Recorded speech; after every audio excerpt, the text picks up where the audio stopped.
চিল্লাচিল্লি শুরু হয়ে গেছে।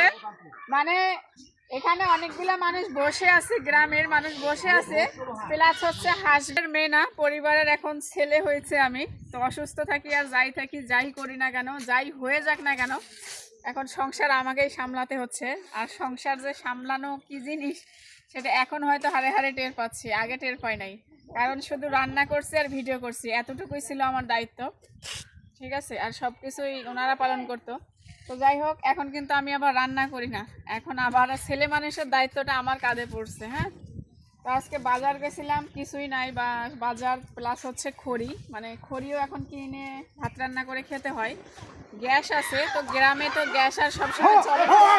চিল্লাচিল্লি শুরু হয়ে গেছে। মানে এখানে অনেকগুলা মানুষ বসে আছে, গ্রামের মানুষ বসে আছে, প্লাস হচ্ছে হাঁসগুলা এখানে পানিতে আছে। আর এখানে মানুষের সামনে থেকে হাঁস নিয়ে গেছে শেয়াল, ঠিক আছে। ওরে আল্লাহ। তো যাই হোক, কি কি নিয়ে আসছি এগুলা নামাই, তারপর হচ্ছে আপনাদের দেখ। যারা ইমার্জেন্সি ভাবে ফর্সা হতে চান, কিংবা এই শীতে আপনাদের স্কিন নষ্ট হয়ে যাচ্ছে, কালচে হয়ে যাচ্ছে, তাদের জন্য নিয়ে আসলাম এই কম্বোটি। এটা হচ্ছে একটা নাইট ক্রিম আর একটা সাবান। আর এইটা ইউজ করার ফলে কিন্তু আপনারা 3-4 শেড ফর্সা হতে পারবেন স্থায়ীভাবে। আর এইটা আমি অর্ডার করছি প্যারাডাইস ফেয়ার কিংডম এই পেজ থেকে, কারণ ওনার প্রোডাক্টগুলো অরিজিনাল, কোনো সাইড এফেক্ট নাই, ত্বকের কোনো ক্ষতি করে না। আর আমি কিন্তু ওনার প্রোডাক্টগুলো কিন্তু ব্যবহার করে থাকি, সেজন্যই কিন্তু আপনাদের সাজেস্ট করি।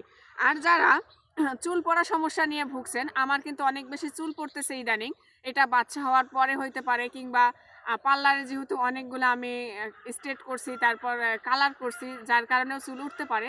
তো যে কারণেই আপনাদের চুল উঠুক না কেন, আপনারা কিন্তু এই হেয়ার অয়েলটা ইউজ করতে পারেন। আর এইটা কিন্তু আমিও চুল পড়ার কারণে কিন্তু এইটা আমি অর্ডার করছি। আর এইটাও কিন্তু আপনারা পেয়ে যাচ্ছেন প্যারাডাইস ফেয়ার কিংডম এই পেজ থেকে। তো যারা নিতে চান তারা কিন্তু আমার হোয়াটসঅ্যাপ নাম্বার দেওয়া থাকবে, পেজের হোয়াটসঅ্যাপ নাম্বার দেওয়া থাকবে, পেজের লিঙ্ক দেওয়া থাকবে, তারা ওখান থেকে অর্ডার করতে পারবেন। এমনিতে তো ঠান্ডা লাগছে, মানে যদি নিয়ে যাই সাথে তাহলে ফ্যানে, মানে ভ্যানে তো যাই, বাতাস লাগে, মানে আরো ঠান্ডা লেগে যায়, ঠিক আছে। আর ঘুমায় রেখে গেছিলাম, তো এসে দেখি আবার উঠে গেছে, মাথা উঠে গেছে। ও তো আম্মু হয়, হ্যাঁ, আম্মু তো একা একা ছিল। বাসায় বাজার নাই, আর আমার ওষুধ নিয়ে আসতে গেছিলাম, মানে বাসার সবাই অসুস্থ আমার, তারপর আমার মেয়ে দুইটা সবাই অসুস্থ, সেজন্য ওষুধ নিয়ে আসতে গেলাম। আর বাসায় হচ্ছে মানে বাড়তি কোনো খাবার নাই, ঠিক আছে, মানে একমাত্র একই শুধু ভাত আর ভাত, আর কোনো কিছু খাবার নাই। তো সেজন্য আজকে যে বিস্কিট, চানাচুর এগুলা কিছু কিনে নিয়ে আসলাম, মানে খাইতে ইচ্ছে করতেছে না।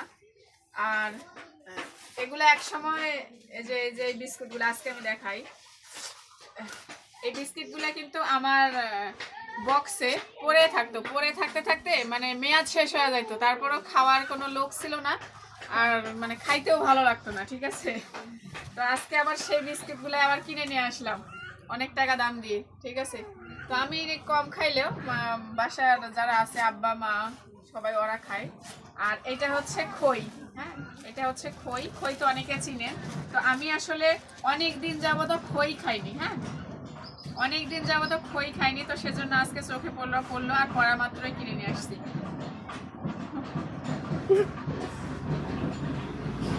কে কে খই খাইছেন এবং চিনেন অবশ্যই কিন্তু কমেন্ট করবেন, ঠিক আছে। আর এখন বাজারের মানে এক এক দিন এক এক রকমের দাম, এত পরিমাণ দাম হয়েছে মানে বলার মতো না, ঠিক আছে। আর আমাদের এদিকে একটা হাস্যকর বিষয় আছে, ঠিক আছে, মানে কাতি মাস, হ্যাঁ, কাতি মাস বললে নাকি একটা অভাবের মাস পড়ে, ঠিক আছে। গ্রামে যারা থাকেন তারা হয়তো বলতে পারবেন। আর বর্তমানে এটা হচ্ছে কার্তিক মাস, ঠিক আছে। মানে এত পরিমাণ শেয়ালের অত্যাচার হয়েছে, এই শেয়ালের অত্যাচারে মানে গ্রামেও থাকা যাচ্ছে না, বাড়ির পাশের থেকে মুরগি ধরে নিয়ে যাচ্ছে। মানে মানুষ আছে 10-12 জন ওখানে বসে আছে, একটু দূরে হাঁস আছে, হাঁস মুরগি ওখানে খাবার খাচ্ছে কিংবা হচ্ছে পানিতে আছে, সেখান থেকে এসে ধরে নিয়ে যাচ্ছে শেয়াল, ঠিক আছে। আবার বাসায় যে রান্না করে রাখছে ভাত তরকারি কিংবা বাচ্চাদের সুজি দুধ এগুলার পাতিল সহ নিয়ে যাচ্ছে।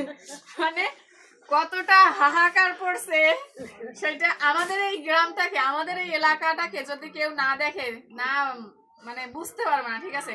তো আজকে কিন্তু মোটামুটি অনেকগুলো বাজার করছি, মেলা টাকা নেই, ঠিক আছে। তো এখন আসলে মাথায় চাপ পড়ে যায়, এত টাকা কই পাবো, কিভাবে সামলাবো। মানে সংসার সামলানো যে এতটা কঠিন কখনো জানি নাই। তা আমি কখনো এই প্যারাগুলা নিতাম না। হ্যাঁ, সবসময় মানিকই নিত এই প্যারাগুলা, আমি শুধু জাস্ট রান্না করতাম, কাজ করতাম, এগুলাই। তো এই